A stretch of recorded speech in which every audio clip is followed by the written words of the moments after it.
All right. We're live. We're live. We're here to make some cocktails. Yeah, we are. We should have everything we want and need. And checking in with everybody there too. So we'll give everybody a couple minutes to kind of grab the tools that you're going to need. Some of that's going to include, of course, what you should have already received, which is going to be your gin, as well as your Chambord, some lemon juice. We also have raspberries, some as well, roses or rose petals, lemon for a zest, as well as garnish.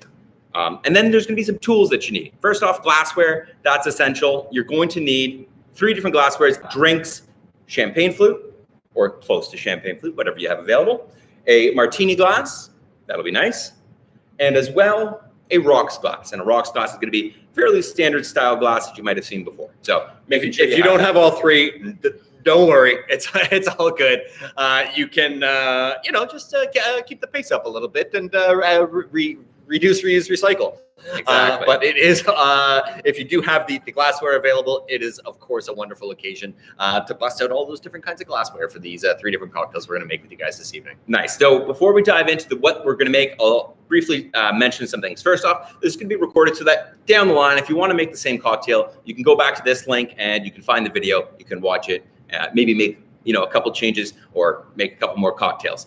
Secondly, if you want to chat, you're going to want to sign in to your Google and you can send any messages there. We'll read them. We'll reply to them. We're happy to do that.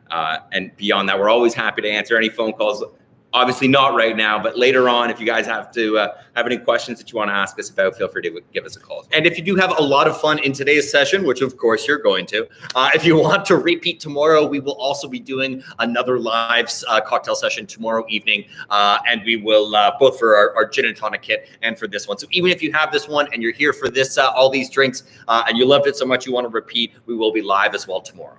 All right. So we've gotten all that out of the way. I'll sum it up for anybody who's joining a little bit late, but it's very simple.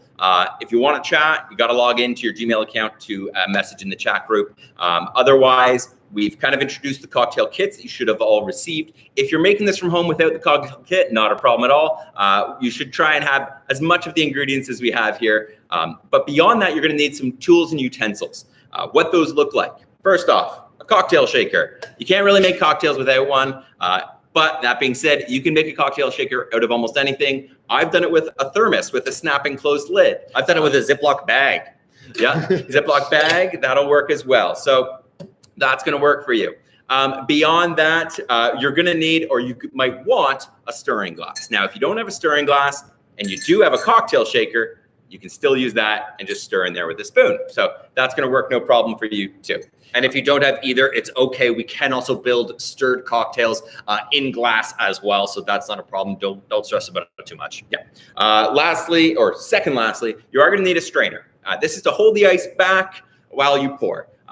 2 out of the 3 cocktails we're going to be making tonight, you are going to hold the ice back. But one of them, we're actually going to pour the ice all from the shaker into the glass. And then finally, your jigger or your measure is what you're going to need. Now, if you don't have a measure, that's okay. You can use almost anything that's going to measure fluids. Whether it's teaspoons, that might get a little tedious, but I would say shot glasses, that's an easy one. This one is a measure that has 50 milliliters on the top side and 25 milliliters on the bottom side, okay? So that's just a fun and easy way to kind of approach it. Some other things, ice. Cocktails aren't fun without ice.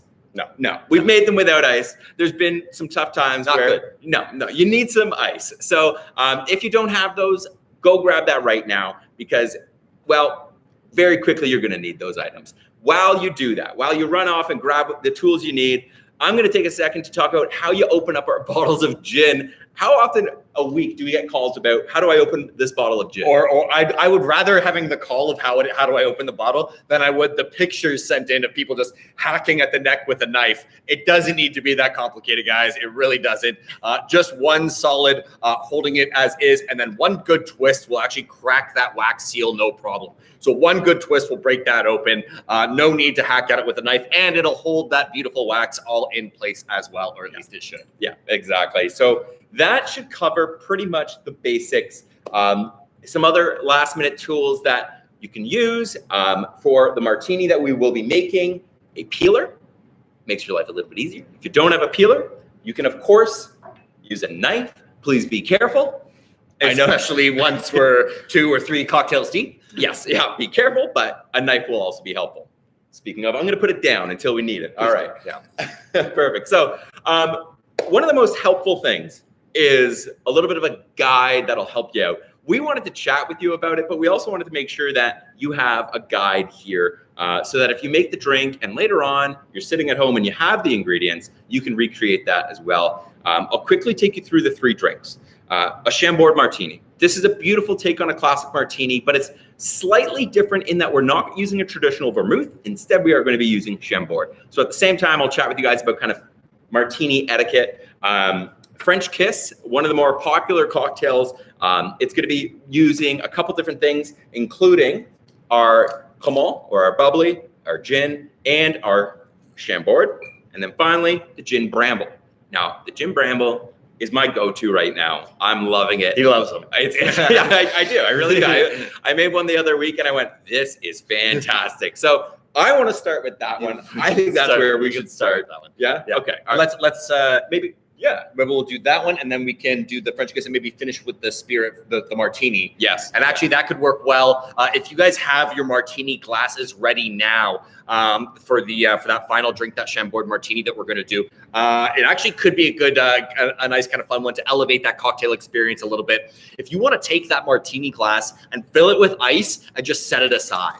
And if you don't have ice to spare, just throw it into the freezer, because what this is going to do is it's going to give us that frosted cold glass to be able to build a martini into at the end. So we can sort of set those aside. And we'll have those cooling, and it'll give us a nice frosted glass when we are sort of good to go. So if you're, maybe ice is limited in your freezer situation, just taking the glass and putting it in the freezer will do just the same. So now that we've got that out of the way, we've got our glassware prepped and ready for that Chambord Martini, which is at the finish line. Let's jump into the gin Bramble. Now, He loves them. I love it. I do. I think it's one of those things. It's just kind of a beautiful balance between that sweet, that sour, and of course that spirit. Whenever you're making any drink, you want to think about it in 3 major categories. You want to make sure it's balanced. Well, you want to try and aim for that. And the areas of balance are going to be your spirit or your alcohol.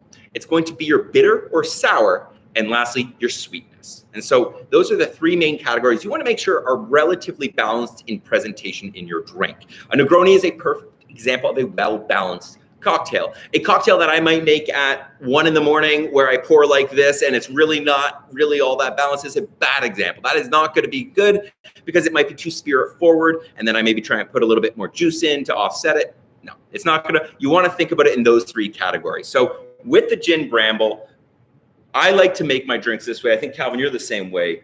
And most bartenders are too. When you go to a bar, you're going to notice most professional bartenders are going to start with the lowest cost ingredient first. All right. Chambord, an alternative to a Chambord. Really anything with that sort of sweetness. With the Chambord, we're going to be dealing with sort of a dark raspberry sort of liqueur. So anything that holds that level amount of sweetness. A liqueur really is what we're going to be looking for here. Not a bittering liqueur. You don't want to be, if you were doing a Campari or something like that into the mix here, it would be not very balanced. So something more on the sweet side. And I'll leave that up to you because I feel like everybody in the back of their alcohol cupboard has some liqueurs that are a little bit sweet that they don't get to use all the time. But that would be our recommendations. When it comes to the ingredients, how you go about creating a drink. First thing, you want to make sure you have all your tools. There's nothing worse than you're making a drink and you don't have it, right? Then you're looking around, you got to go and find it. So make sure you have your tools. I think we've gone through that. Glassware? Well, glassware all ready to go. Yep, exactly. So first things first, your glassware. Now with this one, we're doing what is called a dirty ice pour. Now, a dirty ice pour sounds a little wild. It's really not. It's at the end of the day, the ice that we are having in our shaker is going to go into our glass. So once again, for those who maybe don't have a lot of ice available, this is a good one for you. Now, 2 sides to our shakers. This is your Boston style shaker. We're going to be closing it like that, right? And shaking. Maybe you have a different one. Maybe you've got I might have got it mixed up, but a 3-piece shaker where it's got like the strainer on it. Either way, you should, get comfortable with your shaker because it's a vital part of your cocktail making. All right. So when it comes to making any cocktail, I like to start with the lowest cost ingredient first. I think I was mentioning most bartenders will do this because if you make a mistake, Now, when you make a mistake when you're making a drink, you don't really want to have to, lose all that really good spirit. That being said, I've never really seen a bartender pour out a drink, but you at least want to enjoy. If you're putting in that expensive or highest priced item first, and you make a mistake, it's not going to be as optimal as possible. So with that in mind, if I'm looking at this, I think I'm going to see maybe that lemon juice as being the lowest cost. Lowest, absolutely. Another helpful hint: I don't have my ice in my shaker yet. Partly because I'm going to be talking and not making a drink, and I don't want to melt all that ice. So if I'm making 6 drinks at the bar, 1, 2, I'm going to be making them all in the shakers without any ice. And then I'm going to put ice in all of them and shake them really quick, all back to back to back. And that way you prevent over diluting your alcohol. Okay. So first off, 50 mils of lemon juice. Now, the lemon juice that you should have in your kit is a pre-mixed concentrate. We do the freshly squeezed lemon juice here. It also has a little bit of simple syrup in it as well. So if you're making this at home and you are not using our pre-mixed cocktail lemon mix, then what I would recommend is a little bit of sugar might help, right? A little bit of water and sugar or simple syrup, which is literally just water and sugar, will help. So I'm going to do 50 mils here. Yep. There we go. I'm going to steal this lemon juice as well, or the lemon cocktail mix, and do 50 mils as well. All right. Now, thank you. I'll take that, and I'll try to remember the cap as well. Perfect. So the next one, let's go with some Chambord. I think so. You know what? Some Chambord is lovely. We were just kind of explaining what you can use as a substitute, but I would always encourage, when you start working with an ingredient, pour a little bit into a shot glass or into a spoon and just try it as is. There's some things that works for. Chambord is one of them. Dry vermouth might not be your cup of tea, but I don't need to try that one. Yeah. All right, so twist, nice and simple. Once again, this is not a bottle for a bartender. This is a bottle for the back bar to look beautiful. You can imagine a bar star that's slinging drinks would not love such a challenging pour. But with this one, it's 25 mils. So not the tall side, it's going to be the small side. And if you don't have a measure, it's going to be half as much lemon juice or gin. Keep those ratios, you should end up with a pretty good drink. So I'm just going to keep track as well for anyone who happened to be joining. We are currently starting with the gin Bramble. So we've got 50 mils of lemon juice in there currently, and we're going to do 25 mils of Chambord. Now, I know I mentioned that, start with your lowest cost ingredient. Well, one of the ingredients that we should be putting in here is your raspberries. It's vital for this drink. Without your raspberries, it's not really a good Bramble style cocktail. Now, when you get your raspberries, what I like to do is I like to keep my nicer, prettier raspberries for when I need them for garnish in a cocktail. This one, we're going to be shaking these raspberries and breaking them up. So if you have any raspberries that are maybe not the prettiest, this is a great time to use them because you're going to be pretty much breaking them up anyways. So I'm going to be putting in here about, let me see, I've got 2 in there now. How many are you putting in there? I'm gonna do 4. You're gonna do 4? I like raspberries. I'm gonna do 5. Hey, there we go. Okay. You can do really whatever you want. It's really so I think we've got almost everything. The number of raspberries is not the difference maker in this drink. No. Don't worry. No. We are all good. So we've got all of our ingredients. We are missing the most important, which is the gin, of course. Now we're using signature gin. We also have our citrus and our spiced. Citrus would work well in this cocktail. Yeah, I would say. Spiced, I think, would be a little bit too bold. Yeah, our signature gin works really, really well because it is a traditional London dry style, traditionally well-balanced gin. It is going to sort of showcase all those other ingredients really well versus something that's a little bit less balanced, our citrus or our spice, which is going to have a little bit more or a little bit of a tougher time sort of like combating against those other flavors in the mix. So a signature gin is awesome because of that traditional balance. It's not going to impede one way or the other. It's going to be the perfect gin for mixing cocktails with. And so we're going to do 50 mils of that Reed's gin as well. So just to recap on that Bramble, we have 50 mils of signature gin. We've got 50 mils of our fresh lemon juice, and we've got 25 mils of that Chambord in there. We also have 3, 4, 5, however many raspberries you would like in that mix as well. And currently no ice. And the glassware is a rocks glass. Classic. If you don't have a rocks glass, you can also do this in a tall Collins glass. It'll work the same. What you want to try and do is ideally target a consistent ratio so that your glass looks relatively filled. So that's what you want to try and aim for. If you ended up with a big beer pint glass, you wouldn't have enough fluid for it to look full and complete. So now that we've got all our ingredients, including our raspberries in here, it already smells nice. Like I'm loving the smell already. It's fresh. It's got a little bit of tartness from the berries. We need some ice to shake up some cocktails. All right. So in terms of ice, you don't need too much. I'm going to be shaking this a lot, but what you want to think about is how much ice do I want in my glass at the end? So because this is what is, like I was mentioning before, a dirty ice pour style cocktail, the ice is going from the shaker into here. We do not need to use our strainer. So for this one, we're not using that. If you have a 3-piece shaker, you're going to be taking the whole top off, okay? So we've got it all. You've got it all. Got it. Let's make this look like a movie or something. Let's do it. All Let's right. Tom Cruise it up. Make sure you smack that closed. Otherwise, a bramble is going to be all over your living room, all right? Going to shake for about 15 to 20 seconds. Really, you're going to start to feel the outside of the shaker get really, really cold, and that's how you know the magic is happening. And for this cocktail, what I love about it, I'm not sure if you guys can hear us, but what I love about this cocktail is the more you shake it, the frothier, the more refreshing it's going to become. I think this is how I can tell when it's good. And it's nice and cold to the touch. That's when you know you're good to go. So usually you're going to have sort of your shaker's going to go in on one side. It'll be sort of flush along one side and open along the other. One good hit with the palm of your hand against that flush side. And it's going to pop that open.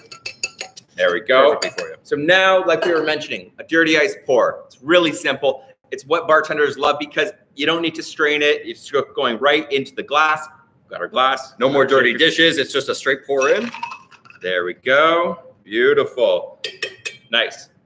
So now that we have our cocktails, alrighty, perfect.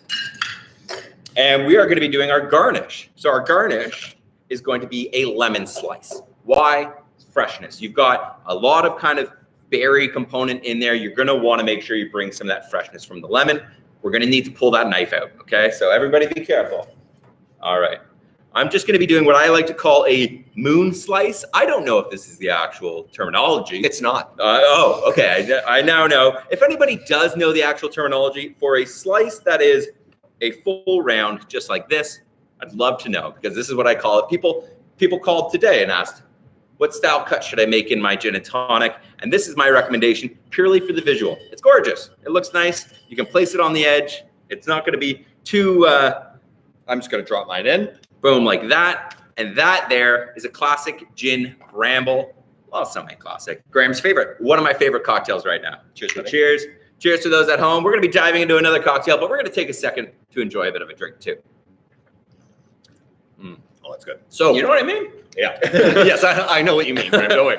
So when Graham earlier was talking about sort of that balance in the cocktail world between that sour or bitter, that spirit, the alcohol, and that sweetness, really all three of those are the ingredients that we're playing with here. Obviously, our spirit is going to be our gin. That's going to be our alcohol side of things. Our lemon is going to be our bitter, that citrus sour. And then that sweetness, of course, is going to come from that Chambord, that raspberry. Again, more of a raspberry sweetness than sometimes it can have a little bit of that tartness. So that's where we're going to get the sweetness, the sour, and the spirit, the 3 S's of making a proper cocktail. And there's nothing wrong with trying a cocktail and going, you know what, I want it a little bit different. And then changing it up. You know, if I tried this and I went, it's good, but I think the spirit's a little bit much. What I would do is I would finish the drink and then make another. That's my approach at least. So you can also take that drink, throw it back into your shaker, throw a splash more of the Chambord if you would like, shake up, and you are good to go. So, yes, this is a recipe, but it's not a recipe like baking where if you don't do it exactly, it's going to mess up huge. It's a recipe like cooking where if you know that you like this or want that, you can absolutely feel free to play around with that as well. Another great tip for a lot of cocktails. This one, it's got a lot of body to it. It's got no real mixer in there, right? It's got your lemon juice. It's got your Chambord. It's got your gin. It's almost like spirit, and just a very concentrated amount of lemon juice. Sometimes you might want to lighten this. So simply a soda water or club soda, just spritzing this will make this a summertime refreshing cocktail. A tonic like water, that. a lemonade. Yeah. These are the same sort of techniques that people use if you're trying a Negroni or something that's spirit forward, or even maybe a little bit further when we get on to that martini. If that's too spirit forward to you or for you, there are other options for you available: tonic water, a lemonade, anything like that. Yeah. So there are options to kind of shake it up if you, pun intended. He's funny. I know, we might have to keep that one. I'll have to write that one down. So there are other options for you guys to change it up and personalize the cocktail to make it for you. Maybe make it's a gin bramble Ricky with a bit of that club soda. So feel free to play around as well. This is legitimately just the sort of starting point for you guys to all start to play around with. Yeah, exactly. So now that we have this cocktail, we can all take a breath. We can all enjoy our drink, and we can now kind of dive into the next one. We've got our ice sitting over at the side in our martini glass, so that one we're not too worried about. It's coming along. The next one we're going to be making is quite a fun one. It's a celebratory cocktail, let's say. The other thing I really love about this one is this is one that it's an easy one to make 2 in one go. So you can choose your journey. You can choose your adventure on this cocktail. You can make a French kiss for 1, or you can make a French kiss for 2. I didn't even make that joke up. That's funny. That's good. You could make a French kiss for 2 for 1. Yes. But effectively what I mean is you can take your whole one cocktail and split it into 2 glasses and then top it up with bubbly. So we'll get into that a little bit more. But when, let's say we have an event here and you're not looking for a 2-ounce full-size cocktail, which can sometimes be a little bit more than you're looking to enjoy. You just want a smaller size cocktail. It's very easy whenever you're using champagne flutes to split that cocktail into 2. So we'll do that today, which is a great way to kind of, if you're making it today and you've already got one drink here, you're going to be making another drink, and maybe you just want to split this one up. Yeah, you can do that. To hydrate. Yes. Yes. The one thing I will say, pretty much any cocktails that are going to involve bubbly, almost always the last step is to top up the glass with bubbly. So what Graham is alluding to is, if you have a really nice bottle of bubbly that you want to enjoy and you don't want the Chambord to kind of overtake it or anything like that, that's how you can sort of split it into 2 and definitely enjoy that bubbly a little bit more. So it is up to you, but we'll make it to the recipe that we've got here today, I think. Yeah, and we'll be splitting it into 2. And one thing is, if you don't have your Chambord, your Cremant or your bubbly cold, I would recommend that. I think really at the end of the day, you want to try and keep your bubbly cold for a multitude of reasons. You never know when you're going to need to celebrate something, right? There's nothing worse when you're like, this is exciting, let's celebrate. Oh, the bubbly's just been sitting on the counter, it's warm. Now I got to wait about 20 to 30 minutes for it to get relatively Or you put it in the freezer and you play that game, and it's a risky game to play because you end up with slushy bubbly. Which is actually not bad, but not what we're doing. Not what we're doing here. Okay, so we've already had ours in the fridge, so it's nicely chilled. Hopefully yours is as well, but if it's not, that's okay because the rest of the cocktail will be shaken with ice. So once again, you're gonna need some ice. Now, you can clean your shaker. That being said, we're using the same elements here. We're not reinventing the wheel, so it's not necessarily as vital. If I was going from a Bramble to a Martini in the same vessel, I would certainly want to clean that out because at the end of the day, a Martini is very clean and crisp, whereas a Bramble like this, or a Bramble like the last one we made, is exactly the opposite. So I've seen a couple more people joining, and I'm just going to briefly mention and recap. We just made the Gin Bramble, which is very much a balancing act between your bitter, your sweet, and of course your spirit. Now we're diving into the French Kiss. This one here being a cocktail that is shaken and then put into our martini glass, our champagne glasses. Once again, as was mentioned before, whenever we're crafting up a cocktail, you want to start from your lowest cost ingredient first. It's really simple because usually you're the one who's purchased these ingredients. You can figure this part out. But when I'm looking at this, I'm going to look at this and go, you know what? I think lemon juice might be the lowest cost ingredient. I think so. Just like we did on the Bramble. We don't. Are you gonna? You shake this one up, or am I? You want to shake it up? I'll shake it up. You shake it up.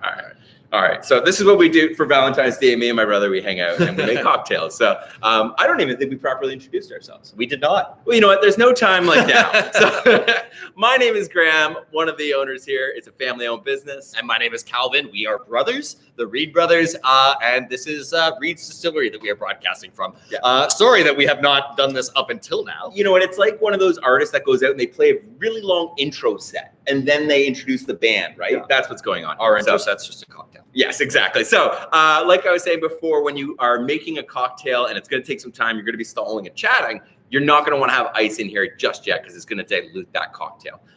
So when I'm looking at this here, I'm seeing 25 mils of lemon juice, 25 mils of Chambord. So let's get all our ingredients lined up. Oh, Chambord let's teamwork this. Teamwork. I like Do you teamwork. want to do the lemon, and we can. Oh, I like that. I like that. We'll do it all in here so we can.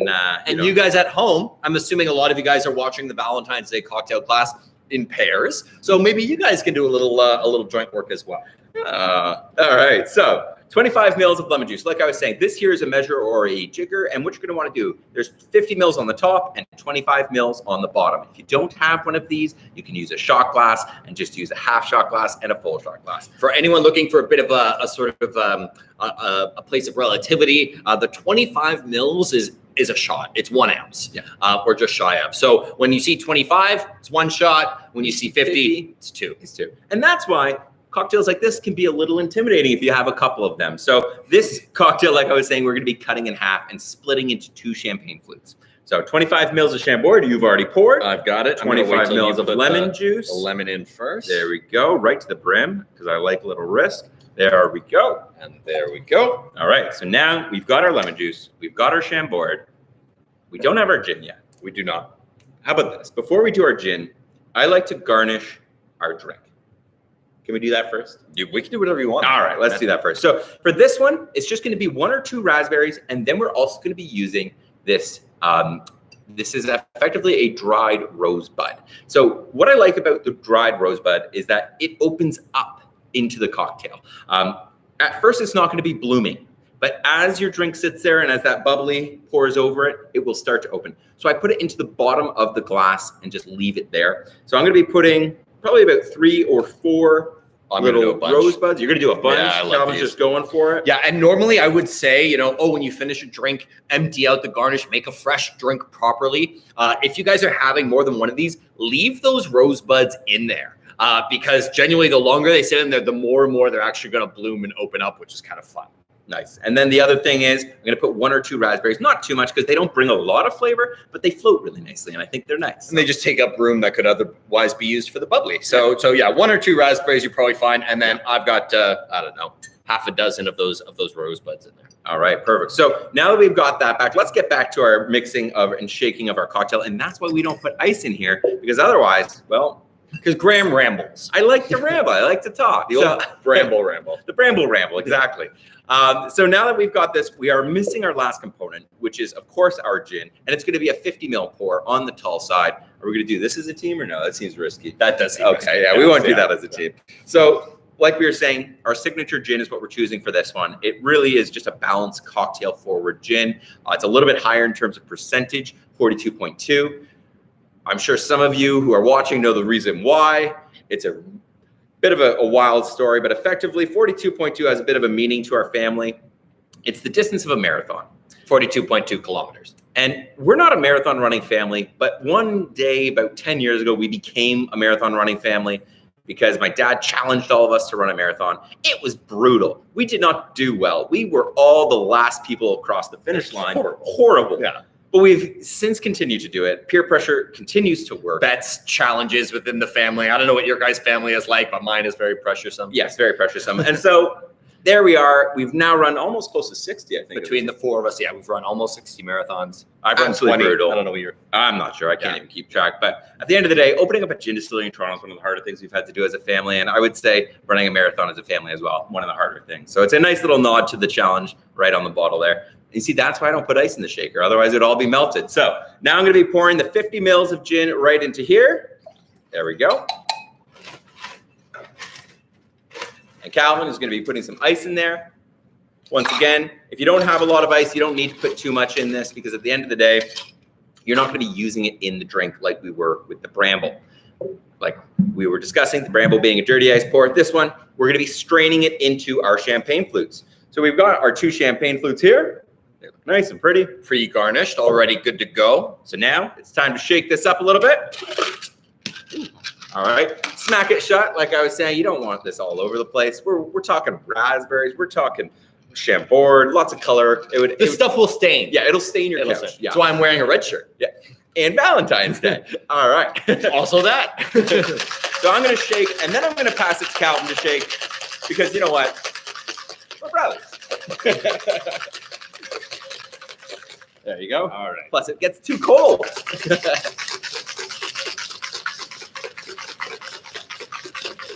Oh, you just wanted to have some ice. That's exactly what it was. There you go. Nice. Perfect. So now we have all the contents in one side. You don't want it to be split halfway. I'd be impressed if you could do that, but you don't want that. So now we've got our shaker here. We've got our strainer. How these work, Hawthorne strainer, right? So it has a spring located like this, and you're going to be placing it on top and then pushing a little bit of pressure like that. And that's just going to hold the ice back. Different cocktail shakers are going to do different things, but this is a pretty traditional style. Now I'm going to be splitting this as even as possible. That being said, I'm going to give myself a little bit more. He always does. Yes, I would like a little bit more. And so therefore, that's why I'm the one pouring. So, all right, pouring a little bit here. You can see it's already got some beautiful color. The rosebuds are going to float to the top. The more they get soaked in, the more they're going to open up and bloom, which is beautiful. There we go. I'm almost about an even split. And this is what I was saying. This doesn't need to be a single cocktail. You can split this one for 2 people. There we go. I think that's about even with a little bit more on my side. Always is. Beautiful. All right. We are now done with the shaker. We can put this to the side. We are not done with our strainer though. Whew. All right. So now we've got some bubbly. We've chosen a Clement. Yeah, we love Clement. I mean, obviously, champagne is wonderful. I'm sure there are those out there who would be like, how dare anyone take champagne and throw it into a cocktail? But the Clement, our family has always loved Clement. We think it's an excellent sort of substitute for that, and so we're going to use that here today. When you're pouring, keep in mind there are rosebuds on the top that might agitate the bubbly a little bit. So you want to do a slow pour in case it starts to overflow everywhere. I think we're okay here today. Maybe we'll see. We'll see. Oh, okay. It's rising. You can see this is going to rise and foam more than your traditional bubbly would in just a regular glass. And that's where you start to get the rosebuds floating.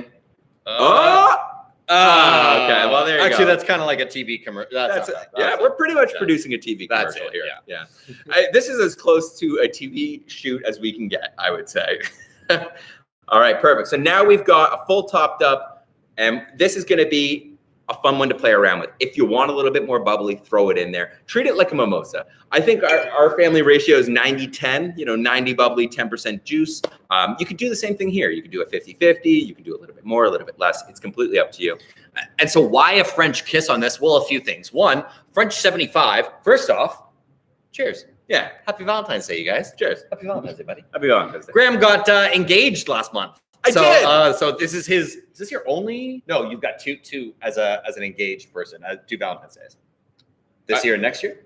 Yes, before the marriage. I was gonna say, I'd say it's once a year. I think you have Valentine's Day. But what were we saying? Yes. Oh, for why it's a French kiss. So usually your lemon juice, your gin, and your bubbly would make a drink known as a French 75. And so there is also. There is also the Chambord, which is, of course, is a product of France, and as well, of course, the Clement is French too. So that makes it sort of a French kiss, and as well a pretty romantic thing for Valentine's Day, even though I am standing here doing this with my brother. So we have now made our French kiss. So cheers, you guys! Happy Valentine's Day, or Valentine's Day Eve, I guess technically is what we are doing here. But yes.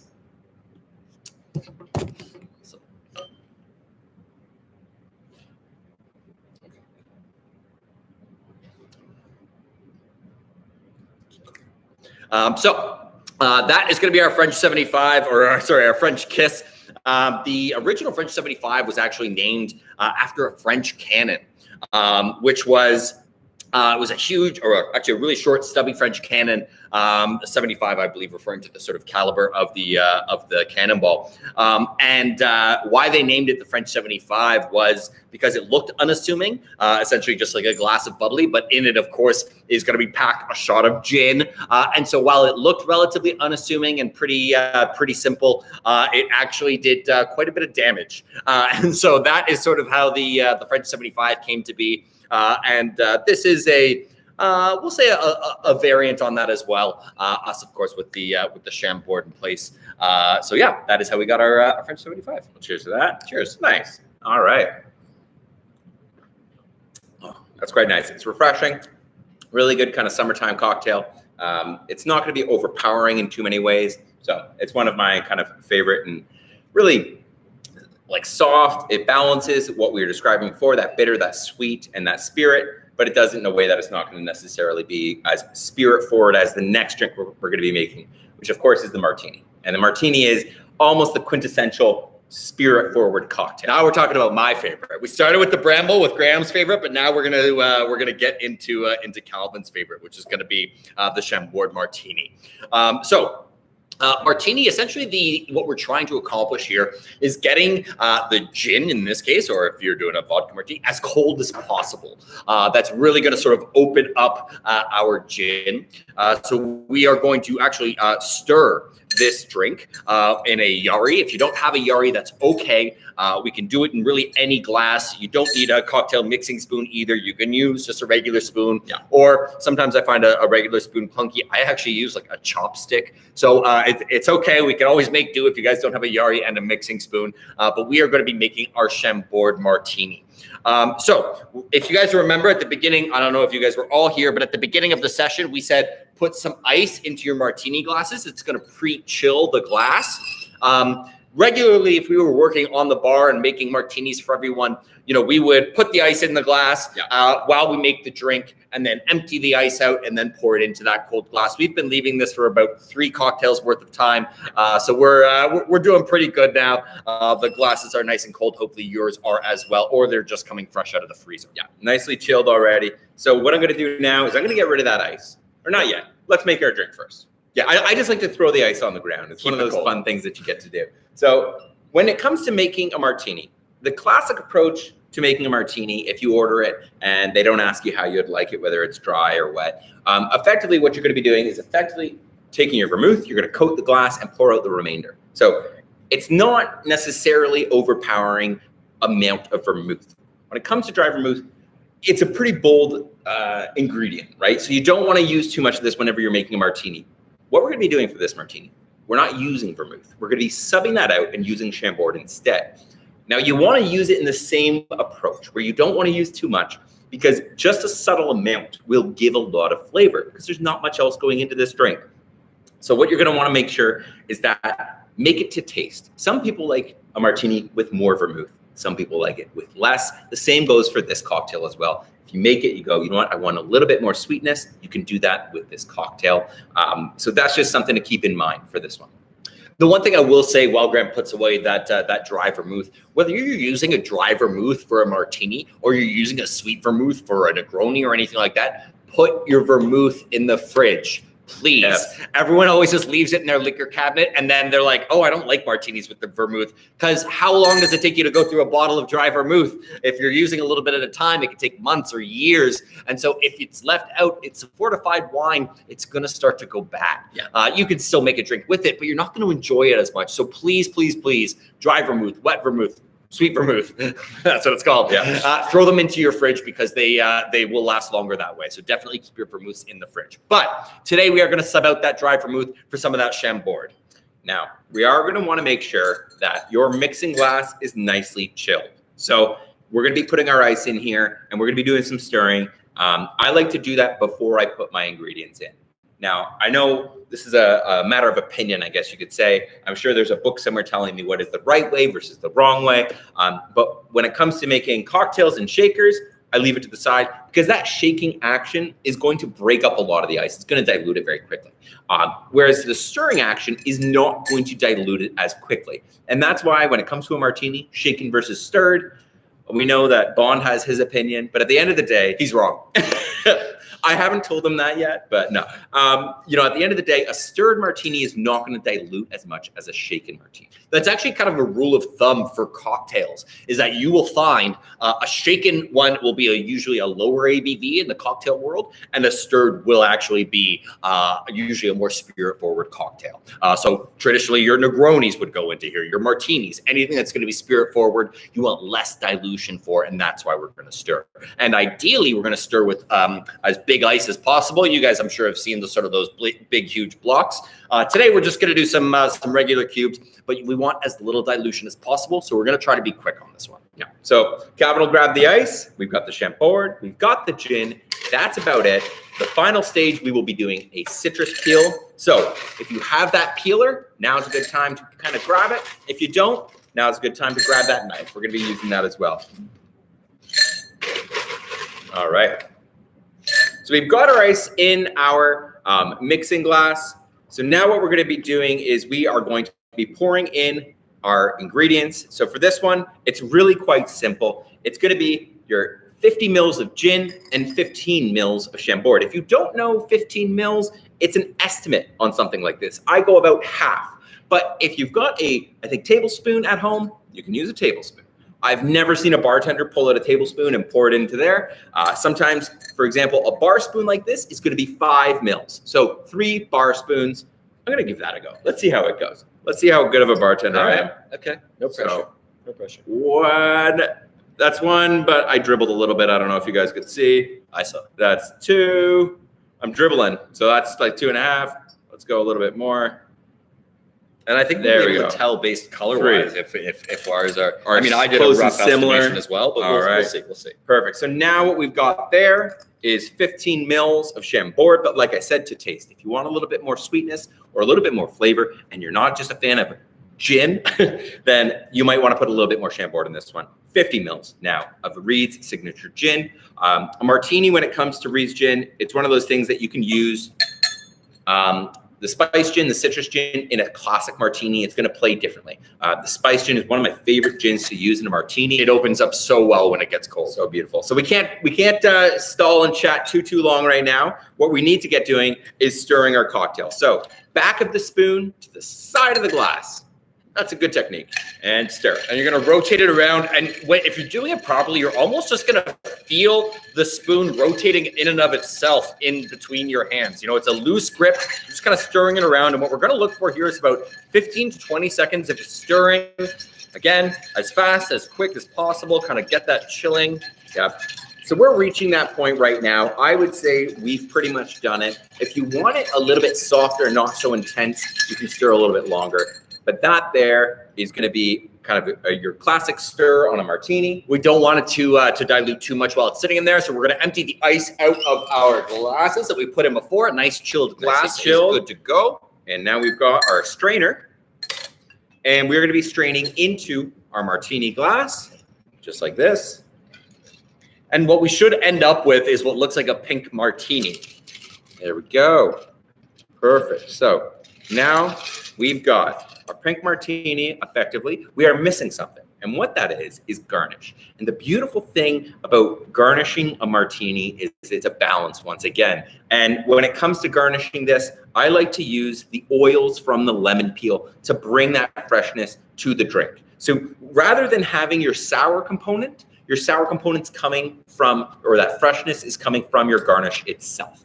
So you're going to want to break the back. So you're going to have a peel of, in this case, lemon, but you could do this with any of them. I'm sure you guys have even seen when you take one of these, you have a match in front, you sort of do a burnt orange or whatever it is. But we've got the peel here, and it's going to naturally kind of curve in. But if you fight against that and push it back and sort of squirt it, it's going to squirt some of those oils right onto that cocktail and open it up beautifully. We're going to take it and we're just going to rub it along the outside so that we'll be met with that aroma. We'll be met with some of that flavor as we go and have our first sips. Nice. And then I'm just going to let it sit sort of on the edge of my cocktail there. Yeah, exactly. I like to do this where I kind of lightly place it like that. Teach their own. Bit of a gamble.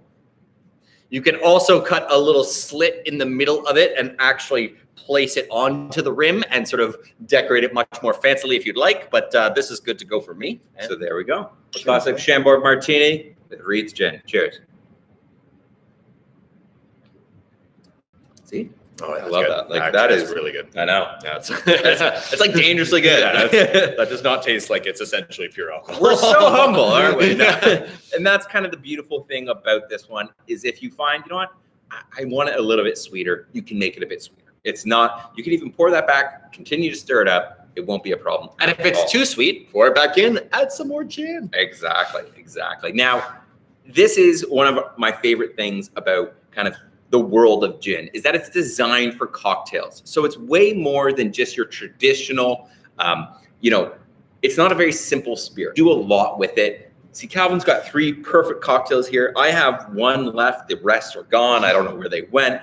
But you can really kind of craft up some different components. But you want to make sure when you're doing it, you're always thinking back to those 3 major areas being your spirit, right? You want to make sure that you have your bitter or your sour present. And of course, that sweetness too. So that's something to always keep in mind. Those are your basics and your fundamentals, but I will mention it is always impressive how far a little garnish can actually carry your cocktail as well. So consider that. There is also a bunch of stuff you could do with sort of cutting up your lemon peel to make it that much more fancy and everything. But even just a little attention to that garnish can elevate a cocktail entirely. Yeah. And when it comes to kind of elevating that cocktail, this is a base. This is a place to start, but you can, of course, kind of go into a world of what's available. These are kind of representations of 3 different styles, but you know what, at the end of the day, it's really yours to kind of explore and play around with. I know we had some people here today using a different liqueur, so that's where you're going to start to branch off. You could do different liqueurs. Play around. Try a Cointreau or a triple sec and do the orange instead of the raspberry or whatever it is you have lying around. Just start to play around and get creative. I know you all have time on your hands. We are all housebound. We all have time now. So definitely play around. And us here at Reed's, we love seeing what you guys end up doing with our gin and with these cocktails.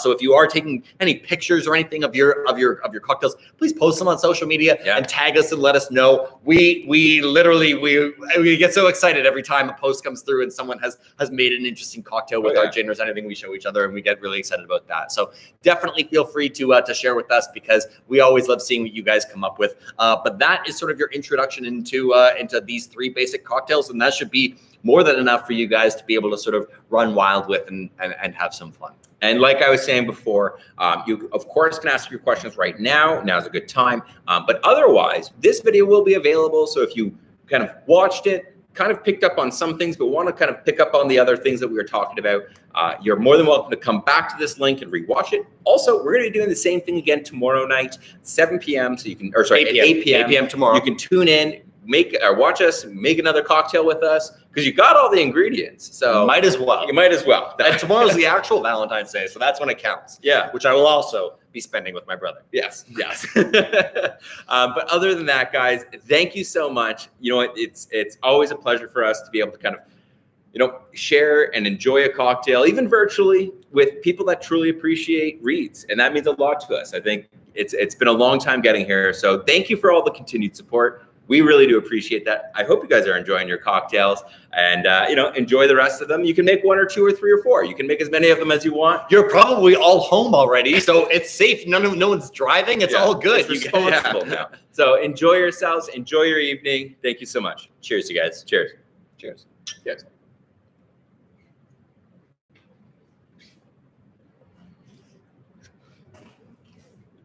Oh, that's good.